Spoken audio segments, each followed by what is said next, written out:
Hey there, here we are once more with another Saber review here. This one is Chrome Saber 42. This is another one that started out a few years ago and never got done. Sat on my workbench for about I think 4, maybe 5 years.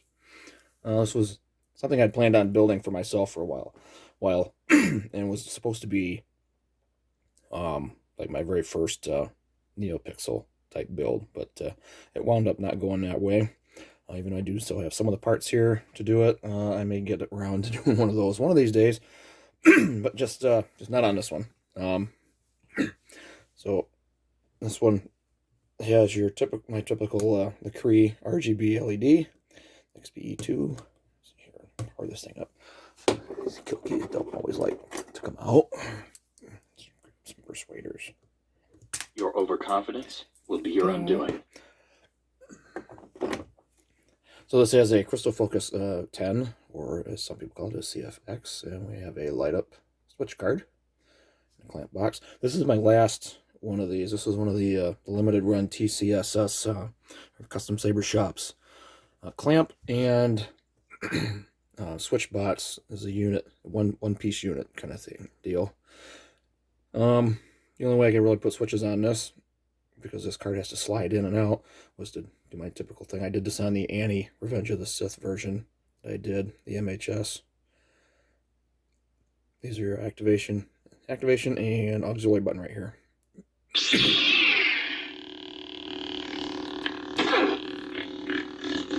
This has your smooth swing, everything comes along with that. Blaster box.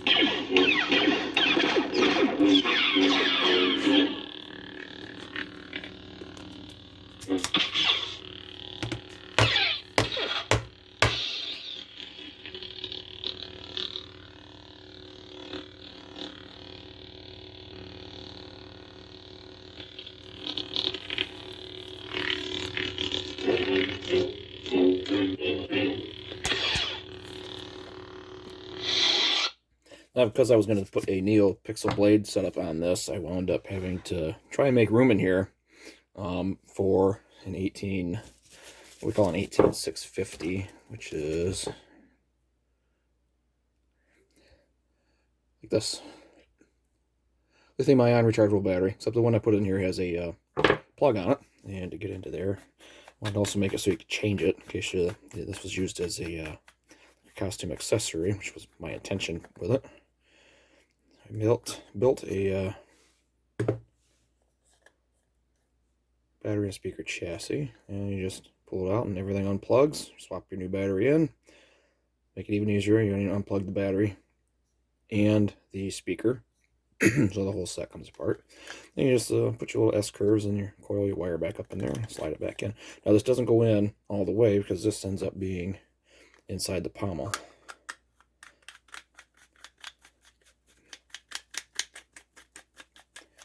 Now, if for some reason a person wants to access the SD card, he would simply remove this.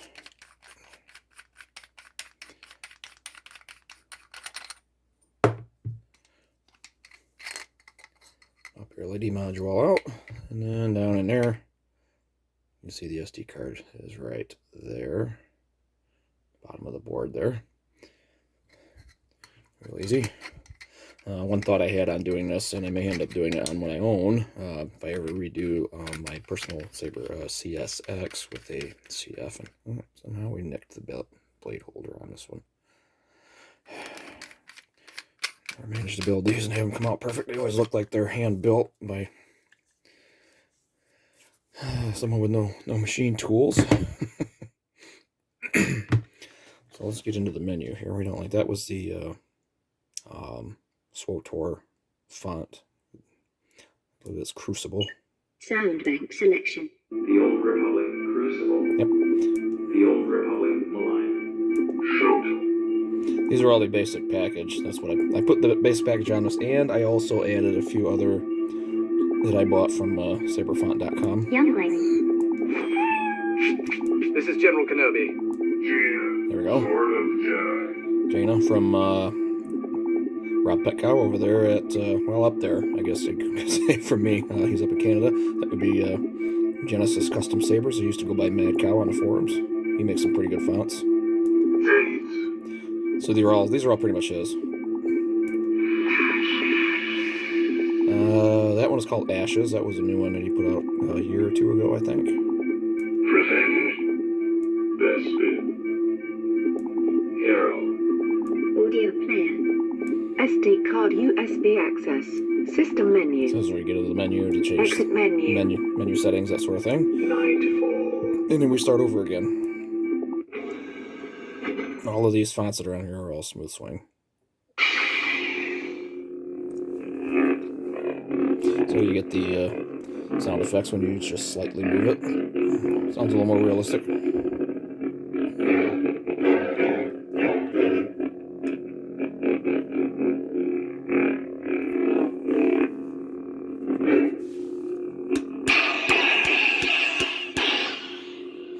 Now with the crystal focus, if you want to change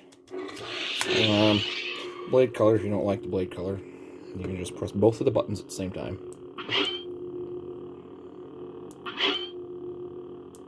And it scrolls through the preset colors. I haven't gone through and changed anything on it. Well, there we go.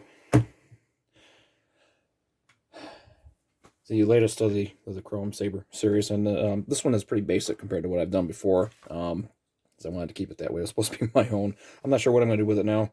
It's another one that might end up for sale somehow. I may sell it to somebody locally, though. If I got any friends or anything that are interested in it, they'll get first shot at it. Selling things on some of the other, on the FX Sabers website. I don't know. Seems to have petered out a little bit, and I don't really trust Facebook to sell them there. So one of these days I'll figure out what I'm going to do with it. Might just hang on to it. It's kind of nice. So yeah, I added the didn't really want to do this, but I had to drill into the clamp to put this recharge port in there, and then thought, well, my original plan was to put this tape on there, and then I thought, well, I can't really cut a hole through that. It didn't cut a hole very well. It made a mess, so I ended up cutting the whole section out, and then it started to peel up, so I had to super glue some of the edge of the foil down, but it don't look too bad on there. I kind of like that. Plus the clear clamp card. Basic grip rings. Did these with the tubing cutter, like usual.